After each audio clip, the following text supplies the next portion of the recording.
বাপরে বাপ কি রোদ! আমার জামা কাপড়গুলো তো পুরো মনে হচ্ছে ভাজা ভাজা হয়ে গেল, পুরো পাঁপড় ভাজার মতো হয়ে গেছে জামা কাপড়গুলো। মানে ছাদেতে না পুরো পা দেওয়া যাচ্ছে না, বাপরে পা জ্বালা করছে গো। চটিটা পরে নিই, পুরো প্রচুর পা জ্বালা করছে, ছাদ পুরো আগুন হয়ে গেছে। Hello everyone, welcome back to our channel with a new blog, new video. তোমরা সবাই কেমন আছো? আশা করছি সবাই ভালো আছো, সুস্থ আছো। দেখো রোদের দিকে তাকাতে পারছি না, আমার চোখ ছোট হয়ে যাচ্ছে। তো চোখ তো দেখিয়ে এসেছিলাম ডাক্তার, তো মানে চোখেতে আমার পাওয়ার এসছে, মানে আগে সামনের পাওয়ারটা ছিল না, আমার দূরের মাইনাস পাওয়ার, তো এখন সামনেরও চলে এসছে, মানে সামনের একটু পাওয়ার এসছে। তো দেখো না, দাঁড়াতে পারছি না। তো হ্যাঁ, ছাদে এসছি, এখন জামা কাপড়গুলো তুলবো। আর দেখো আমার স্নান হয়ে গেছে। আর আজকে বন্ধুরা ও বাড়ি যাইনি, আজকে আমি এ বাড়িতেই আছি। আর তোমাদের দাদা আজকে সকাল সকাল চলে গেছে, ওর মিটিং আছে, তো ও সকাল সকাল চলে গেছে। দুপুরে ওখানেই ওদের খাওয়া দাওয়ার অ্যারেঞ্জমেন্ট আছে, তো সেই জন্য আজকে আমি রান্নাবান্না করিনি। কি মজা! তো ভেবেছিলাম দুপুরবেলা একটু খিচুড়ি করব, তো আর করব না, দেখবো যা আছে তাই খেয়ে নেবো, না হলে কি করি কি না করি জানি না। স্নান টান হয়ে গেছে, পুজো টুজো সব হয়ে গেছে। এখন ভাবছি জামা কাপড়গুলো যেহেতু পুরো একদম জ্বলে যাচ্ছে, জামা কাপড়গুলো তুলে নিয়ে নিচে যাব। আর তারপরে মা এনেছে তরমুজ, তরমুজ খাবো। তো চলো আগে জামা কাপড়গুলো তুলে নিই। বাপরে বাপ, রোদেতে মোটে হাঁপাচ্ছি কেন বলো তো?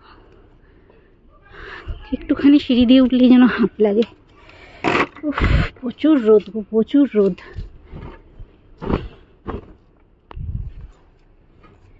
এত রোদ যে বলার নয়।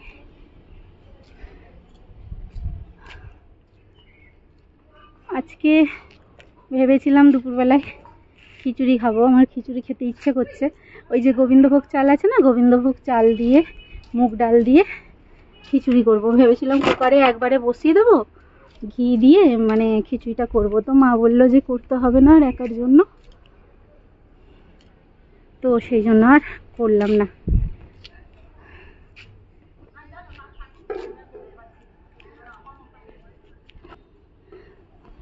তো এই যে দেখো সব জামা কাপড় তুলে নিয়েছি, এবার চলো নিচে যাই। আর আজকে তোমাদের দাদা বলেছে একটু তাড়াতাড়ি চলে আসবে, আর তাড়াতাড়ি এলে একটা কাজ আছে, সেই কাজটাও আমাকে মেটাতে হবে। চলো নিচে গিয়ে কথা বলি, চোখে অন্ধকার দেখছি পুরো।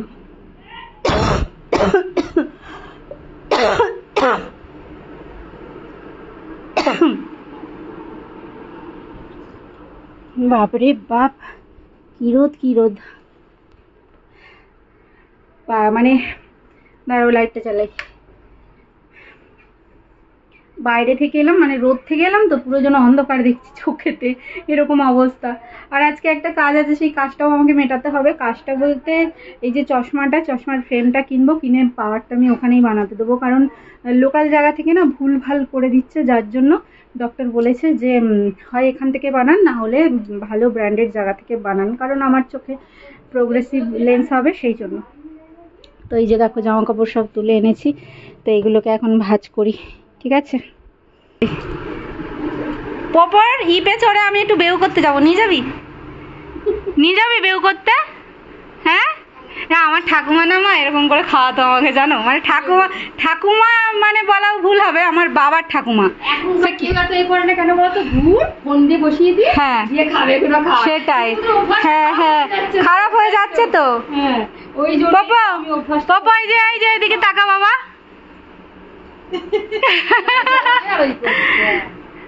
আমার বাবার ঠাকুমা কোলে করে নিয়ে থালা নিয়ে এবাড়ি ও বাড়ি ঘুরে ঘুরে আমাকে খাওয়াতো, যে হ্যাঁ হ্যাঁ এই কাক খেয়ে যা, তারপরে হচ্ছে হ্যাঁ, আর যার বাড়িতে যা রান্না হতো তাই একটু একটু দিত।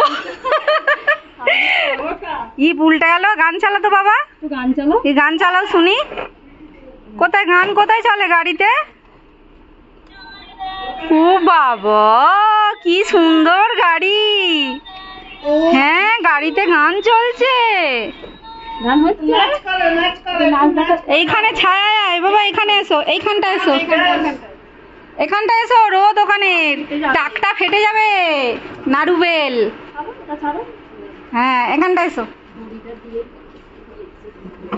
আস্তে। হ্যাঁ গান চালিয়ে নাচো, গানটা চালিয়ে নাও। হ্যাঁ, গানটা চালাও। হ্যাঁ হ্যাঁ, এবার নাচো, এবার নাচো। ও কার মতো দেখতে হয়েছে গো? তোমার মতো? তোমার মতো তোমার বড় ছেলেটা হয়েছে। বড় ছেলেটা বড়। হ্যাঁ, ও মনে একটু ঠাকমার মতো আছে। ওই দেখো নাচছে, দেখো। এই বছরে এই প্রথম তরমুজ খাচ্ছি, মানে আমি আনিনি, তরমুজটা মাই কিনে নিয়ে এসেছিল। আর মা দেখো এখানে বসে বসে তরমুজ কেটেছে, বাবাকেও দিয়েছে, আমাকেও দিয়েছে। আর ছাদ থেকে নেমে আসার পরে তারপরে ওই যে দেখলে তো পুচকুটা এলো, পোপোটা, ওকে ঘুরিয়ে ঘুরিয়ে ওর মা খাওয়াচ্ছে। একটা সময় আমাকেও না ওরকম ঠাকুমা, বাবার ঠাকুমা মানে বড় মা ওরকম করে করে ঘুরিয়ে ঘুরিয়ে খাওয়াতো। তো পুরোনো দিনের কথা মনে পড়ে যাচ্ছিল। তো বেশ ভালো লাগছিল। বাচ্চাটা এত মানে বাইরে ঘুরে ঘুরে না, ওর এখন আর ঘরে মন টেকে না, ও ঘরে বসতেই পারে না, সব সময় বাইরে ছুটে ছুটে যায়। খুব কিউট, কিন্তু খুব মানে ছটফটে, বেশ ভালো লাগে। আর সব বোঝে, তুমি যা বলবে সব কিছু বুঝবে একেবারে। তো যাই হোক, তরমুজটা কিন্তু খুব একটা মিষ্টি ছিল না, মানে একটু পানসা পানসা ভাব ছিল, মানে মিষ্টি কম থাকলে যেরকম হয় আর কি, তো সেরকম একটা ভাব লাগছিল। কিন্তু তাও ভালোই লাগছিল গরমে, মানে এই প্রথম তরমুজ খাচ্ছি। এত তরমুজ তো উঠে গেছে, অনেক দিন হয়েছে, অনেক দিন মানে মাস তো 2-3 হয়েই গেছে তরমুজ উঠেছে, কিন্তু কখনো তরমুজ আনাও হয়নি। অতটা গাফিলতি করেই আনা হয়নি, কারণ তরমুজ না কোনো ফলই তোমাদের দাদা খায় না। হ্যাঁ, এবার তার জন্য ফল আনা হয় না। এবার তরমুজ ফরমুজ আনলে পরে ও খায় না, তো ওই জন্য আমি অত উদ্যোগ নিই না। কিন্তু প্রত্যেক বছর মা নিয়ে আসে, এই মাঝে মাঝে একটু একটু করে মা নিয়ে আসে, আম নিয়ে আসে একটু একটু করে। তো সেই জন্য সেই মতনই আর কি আমার জন্যও রাখে মা, আমাকেও দেয়, খাওয়া হয়। তো এখন দেখো না, 3 জনে বসে, শাশুড়ি, শ্বশুর মশাই, আমি মানে বৌমা, সবাই বসে গল্প করছি আর তরমুজ খাচ্ছি। এরপরে ভাত ফাত খাওয়া দাওয়া হবে, মানে ভাত খেয়ে দুপুরবেলায় না আজকে একটা ঘুম দেবো, জবরদস্ত ঘুম দেবো দুপুরবেলায়।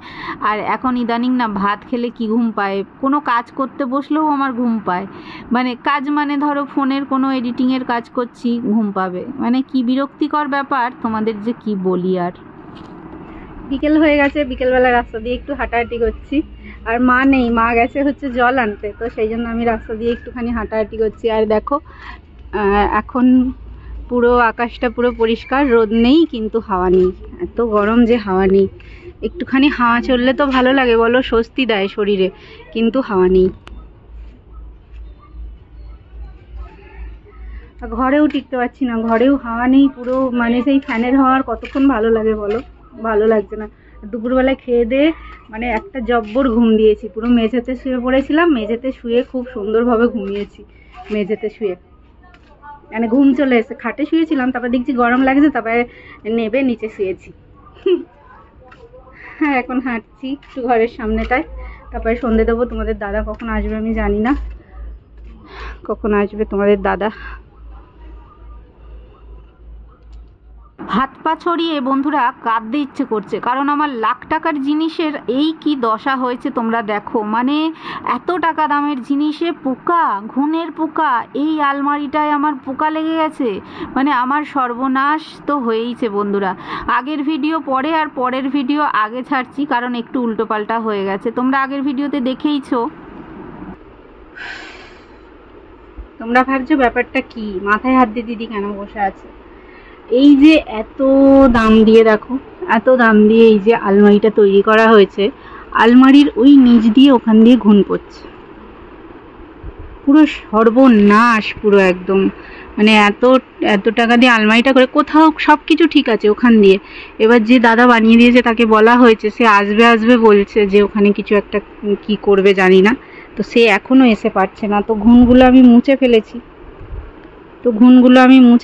তো এখন মনে হলো ক্যামেরাটা অন করি, তো তোমাদের দেখাবো যে ঘুন মানে ঘুনের গুঁড়ো, কাঠের গুঁড়ো, তার সাথে সেই ছোট ছোট পোকার মতনও হচ্ছে, তো আমি বুঝে পাচ্ছি না ব্যাপারটা কি। তো এখন দেখি এইগুলোকে মুছে রাখি, তারপরে তাকে বলতে হবে যে তাড়াতাড়ি আসতে, কবে আসবে সেটা জিজ্ঞেস করতে হবে। তবে সব কিছু ছড়িয়ে নিয়ে বসে আছে। আজকে তোমাদের দাদার কলকাতায় মিটিং ছিল, ওদের কোম্পানির থ্রু একটা মিটিং ছিল, তো যে সমস্ত মানে স্টোরগুলো র্যাঙ্ক করেছে তো তাদের জন্য দেখো এই যে প্রাইজ। তো তোমাদের দাদারও কিন্তু মানে নাম আছে, মানে তোমাদের দাদা ফার্স্ট হয়েছে, মানে ফার্স্ট এর মধ্যে নাম আছে। তো এই যে দেখো সেই জন্য এই প্রাইজটা তোমাদের দাদার মানে জন্য, মানে কি দাদাদের স্টোরের জন্য। তো তোমাদের দাদা যেহেতু হেড, তো এই জিনিসটা পেয়েছে বলে আমি অনেক খুশি, কারণ অনেক কষ্ট করে। হ্যাঁ, তো কোম্পানির জন্য, কাজের জন্য, যেখানে কাজ করে সেখানে মানে কষ্টটা অনেক করে, ও 100% দিয়ে কাজটা করে। তো সেই জন্য এই প্রাইজটা পাওয়ার জন্য আমি খুশি হয়েছি, ওদের স্টোর এই প্রাইজটা পেয়েছে, তো খুবই ভালো লাগছে, ফার্স্ট প্রাইজ।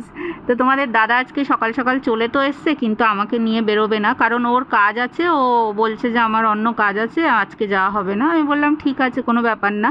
তো মুড়ি খেতে চেয়েছিল, তো এই যে মুড়ি মেখে দিয়েছি ভালো করে। তোমাদের দাদা না উল্টো পাল্টা কিছু খায় না, ওই ভাত মুড়ি এটাই, রুটিও খুব একটা ভালো খায় না, লুচি পরোটাও ওই একটু আধটু খায়, কিন্তু ভালো খায় ওই মুড়ি আর ভাতটাই। তো এই জন্য আমাকে এসে বললো যে মুড়ি মেখে দাও, তো ওকে ভালো করে মুড়ি মেখে দিলাম। আর এখানে বসিয়ে দিয়েছি হচ্ছে আমি রাতের জন্য বেগুন পোড়া। তো রাতে আজকে হবে বেগুন পোড়া আর রুটি। তোমাদের দাদা খুব ভালো খায় বেগুন পোড়া দিয়ে রুটি। তো আজকে ভাবলাম বেগুনটা যখন রয়েছে তাহলে পুড়িয়ে ফেলি, কারণ তোমাদের দাদা না বেগুন পোড়াটাই খায়। ওকে যদি বেগুন ভেজে দিই বা তরকারিতে দিই, ও বেগুনটা খায় না, বেগুন ভাজা ফাজা তো খাই না, পোড়াটাই খায়। তাই ভাবলাম যে যাক পুড়িয়েই ফেলি, পোড়াটা হলে তবু রাত্রিবেলার আমার হেডেকটা থাকবে না। এই পেঁয়াজ লঙ্কা ধনেপাতা সব কুচিয়ে ভালো করে ঝাল করে মাখবো, ওর হয়ে যাবে, খাওয়া হয়ে যাবে আমাদের দুজনারই। কারণ মা বাবা তো এখন ও ঘরে খাচ্ছে, ভাসুর এলে ও ঘরেই রান্না বান্না করে মা। তো এই যে দেখো বাবা মা এখানে বসে আয়েশ করে হাওয়া খাচ্ছে আর টিভি দেখছে। ঠিক আছে, তো বাবা মা এখানে টিভি দেখছে আর আমি এখানে এবার চলে এলাম রাতের রুটিটা করতে। বেগুন তো তখন পুড়িয়েই নিয়েছি, রাতের রুটিটা ভাবলাম একটু গরম করব, কারণ রুটি না আমার ঠান্ডা হয়ে গেলে একদম ভালো লাগে না, রুটিটা আমার একটু গরমই ভালো লাগে।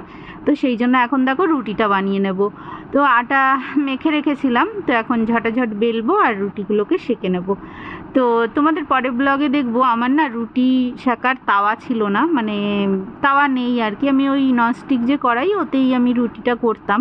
তো রিসেন্ট আমি একটা ওই ননস্টিকের ফ্রাই প্যান নিয়েছি, যাতে আমি পরোটা রুটি ডিম ভাজা সবই করতে পারি, মানে তাওয়াটা নিইনি, ওটাই নিয়েছি। তো তোমাদের পরের ভিডিওতে নিশ্চয়ই শেয়ার করব। তো তোমাদের দাদা বলছে তুমি ঠকে গেছো। তো ঠকে গেছি, আর কি করা যাবে।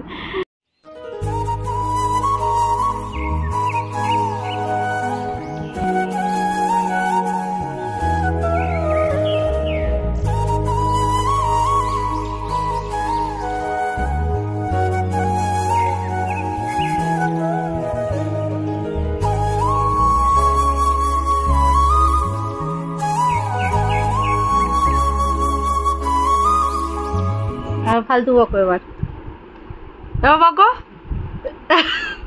কি গো করছিলে, এবার করো। তা করবে কেন?